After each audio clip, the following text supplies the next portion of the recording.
Hello friends, எல்லோருக்கும் வணக்கம். Welcome to job updates நம்ம சேனல். நம்ம இன்னைக்கு பார்க்கக்கூடிய டாபிக் கலைச்சொற்கள். ஏற்கனவே இதில் 6th ஸ்டாண்டர்ட் 7th ஸ்டாண்டர்ட் எல்லா இயலும் வந்து கன்சாலிடேட் பண்ணி நான் ஒரே வீடியோவை கொடுத்துருப்பேன். அதே மாதிரி இப்போ 8th ஸ்டாண்டர்டோட நியூ புத்தகத்தில் இருக்கக்கூடிய எல்லா கலைச்சொற்களையும் வந்து கன்சாலிடேட் பண்ணி நான் வந்து இதில் கொடுக்க போகிறேன் ஃப்ரெண்ட்ஸ். வீடியோவை ஸ்கிப் பண்ணாமல் பாருங்கள். அது இல்லாமல் திருக்குறள், பிரித்து எழுதுக, சேர்த்து எழுதுக, அது ரிலேட்டடாகவும் நான் வீடியோஸ் போட்டுட்ருக்கேன். தமிழ் இலக்கணம் சார்ந்த வந்து வீடியோ போட்டிருக்கேன் சேனலில், ப்ளேலிஸ்ட்டில் ஆட் பண்ணியிருக்கேன். ஸோ பார்க்காதவங்க பாருங்கள், கண்டிப்பாக உங்களுக்கு யூஸ்ஃபுல்லாக இருக்கும். சரி, வாங்க வீடியோக்குள்ளே போகலாம். முதல்ல பாருங்கள், ஒலி பிறப்பியல் அப்படின்னு சொல்லியிருக்காங்க. சவுண்ட் வந்து பிறக்கிறது, அதை பற்றி படிக்கிறது. ஸோ அந்த ஒலி சம்மந்தமாக இது வந்து ஃபொனட்டிக்ஸ் அப்படின்னு நம்ம சொல்லுவோம். ஸோ ஆர்டிகுலேட்டரி ஃபொனட்டிக்ஸ், ஓகேங்களா. ஒலி பிறப்பியல் அப்படிங்கிறது ஆர்டிகுலேட்டரி ஃபொனட்டிக்ஸ். உயிர் ஒலி, அதாவது உயிர் எழுத்துக்கள்னு சொல்லுவோம் இல்லையா, வொவல் சவுண்ட், AEIO அப்படிங்கிற அந்த 5 லெட்டர்ஸ் தான் வந்து இங்கிலீஷில் உயிர் எழுத்துக்கள் அப்படின்னு சொல்லுவாங்க. மெய்யொலி கான்சனன்ட், அந்த 5 எழுத்துக்களை தவிர மீதி 21 கான்சனன்ட் அப்படின்னு சொல்லுவாங்க. அடுத்து அகராதியல். இப்போ நம்ம தமிழுக்கே வந்து அகராதி, ஒரு பொருள் ஒரு வார்த்தை இருக்கும், அதுக்கு பொருள் வந்து கொடுக்குறது வந்து அகராதி நம்ம சொல்லுவோம். ஸோ அது வந்து லெக்சிகோகிராஃபி அப்படின்னு சொல்கிறது. அடுத்து மூக்கொலி, அதாவது மூக்கில் இருந்து வரக்கூடிய அந்த சவுண்ட், நேசல் கான்சனன்ட் சவுண்டு.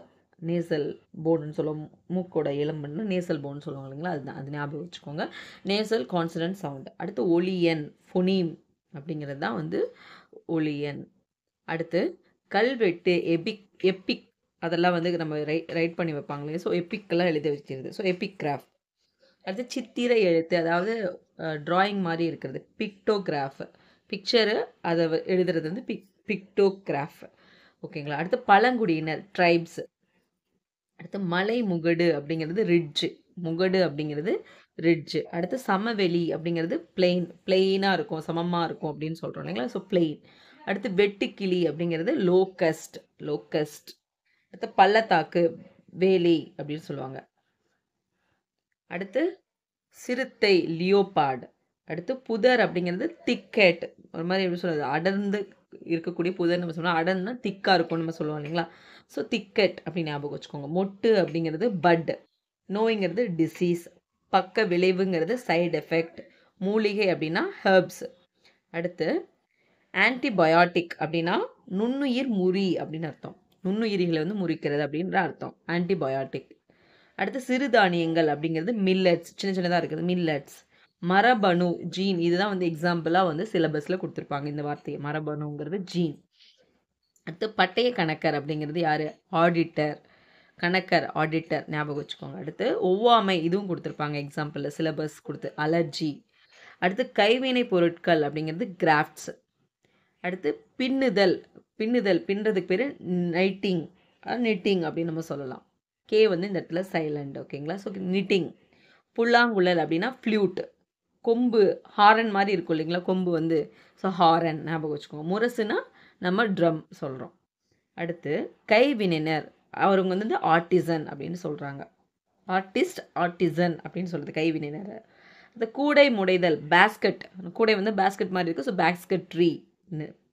அடுத்து சடங்கு, ரைட், ரிச்சுவல் அப்படின்னும் சொல்லுவாங்க இல்லைங்களா, ஸோ ரைட் அப்படின்னு சொல்லலாம். அடுத்து நிறுத்தல் குறி, பஞ்சுவேஷன். மொழிபெயர்ப்புனா டிரான்ஸ்லேஷன், ஒரு மொழியை வந்து மாற்றுறது, ஸோ டிரான்ஸ்லேஷன், இன்னொரு மொழியாக மாற்றுறது. அணிகலன், ஆர்னமெண்ட், போர்த்துக்கிறது ஆர்னமெண்ட்ஸ். விழிப்புணர்வு அப்படிங்கிறது அவேர்னஸ். அடுத்து திறமை அப்படின்னா டேலண்ட். சீர்திருத்தம் அப்படிங்கிறது ரீஃபார்ம். சீருடை அப்படின்னா யூனிஃபார்ம்னு சொல்லுவாங்க. சீர்திருத்தம், ரிஃபார்ம். நூல் அப்படின்னா த்ரெட். இதில் வந்து பார்த்திங்கன்னா இது வந்து புக்கு கிடையாது, இது வந்து நம்ம வந்து துணி நூல் சொல்கிறோம்ல, அதுதான் த்ரெட். தையல், ஸ்டிச் பண்ணுறது நம்ம சொல்கிறது. தறினா லூம், ஹேண்ட்லூம், பவர்லூம் அப்படின்னு சொல்கிறோம் இல்லைங்களா, தறி. அதுவே ஆலை அப்படின்னா ஃபேக்ட்ரி. அடுத்து பால் பண்ணை, பால்னா டைரி வந்துடும், டைரி ஃபார்ம். சாயம் ஏற்றுதல் அப்படின்னா டையிங், நம்ம டைனா சாயம் போடுறது அப்படின்னு அர்த்தம், டையிங். தோல் பதனிடுதல், டேனிங், இது ஞாபகம் வச்சுக்கோங்க. ஆயத்த ஆடை, ரெடிமேடாக இருக்கிற ஆடை, அதாவது செஞ்சு வச்சுட்டாங்க, ஆயத்தமாக இருக்குது அப்படின்னு சொல்கிறது, ரெடிமேட் ட்ரெஸ். குதிரை ஏற்றம்ங்கிறது இக்வெஸ்ட்ரைன், ஓகேங்களா. ஆதரவுங்கிறது சப்போர்ட். கதாநாயகன், தி ஹீரோ அப்படின்னு சொல்கிறது. வரினா டேக்ஸ், இன்கம் டேக்ஸ்னா வருமான வரி. ஜிஎஸ்டி அப்படிங்கிறதுக்கு என்ன தமிழில் அப்படின்னு சொல்லிட்டு தெரிஞ்சவங்க கமெண்ட் பண்ணுங்கள் ஃப்ரெண்ட்ஸ்.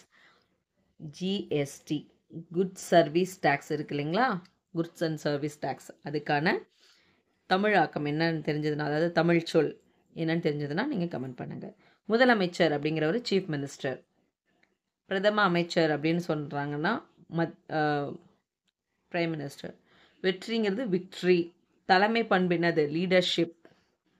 சட்டமன்ற உறுப்பினர் அப்படின்னா மெம்பர் ஆஃப் லெஜிஸ்லேட்டிவ் அசம்பிளி. இதுவே மக்களவை உறுப்பினர் மெம்பர் ஆஃப் பார்லிமெண்ட்டுன்னு சொல்லுவாங்க. அடுத்து தொண்டு அப்படின்னா சேரிட்டி. அடுத்து நேர்மை அப்படிங்கிறது இன்டெகிரிட்டி. அடுத்து ஞானி அப்படிங்கிறவங்க செயின். பகுத்தறிவு ரேஷ்னல். பகுத்தறிவு ரேஷ்னல். தத்துவமாக பேசுகிறவங்க ஃபிலாசபி, ரொம்ப ஃபிலாசபி பேசுகிறாங்க அப்படின்னு சொல்லுவாங்க. அடுத்து சீர்திருத்தம் ஏற்கனவே வந்துருச்சு, ரிஃபார்ம். குறிக்கோளுங்கிறது ஒரு வந்து அப்ஜெக்டிவாக இருக்கிறதுன்னு சொல்கிறது. பல்கலைக்கழகம் அப்படின்னா யூனிவர்சிட்டி. நம்பிக்கைங்கிறது கான்ஃபிடன்ஸ். ஒப்பந்தம் அப்படிங்கிறது அக்ரிமெண்ட் போட்டுக்கிறது. முனைவர் பட்டம்னா டாக்டரேட் வாங்கியிருக்காங்கன்னு சொல்லுவாங்க. அடுத்து அரசியல் அமைப்பு அப்படிங்கிறது கான்ஸ்டியூஷன். வட்டமேசை மாநாடுனா ரவுண்ட் டேபிள் கான்ஃபரன்ஸ். அடுத்து இரட்டை வாக்குரிமை அப்படிங்கிறது டபுள் ஓட்டிங். ஸோ அவ்வளோதான் ஃப்ரெண்ட்ஸ். இந்த 68 தான் வந்து கலைச்சொற்கள்லாம் வந்து 8th புத்தகத்தில் நியூ புக்ஸில் இருக்குது. ஸோ நான் அது எல்லாத்தையுமே கன்சல்ட் பண்ணி ஒரே வீடியோ கொடுத்துட்டேன்.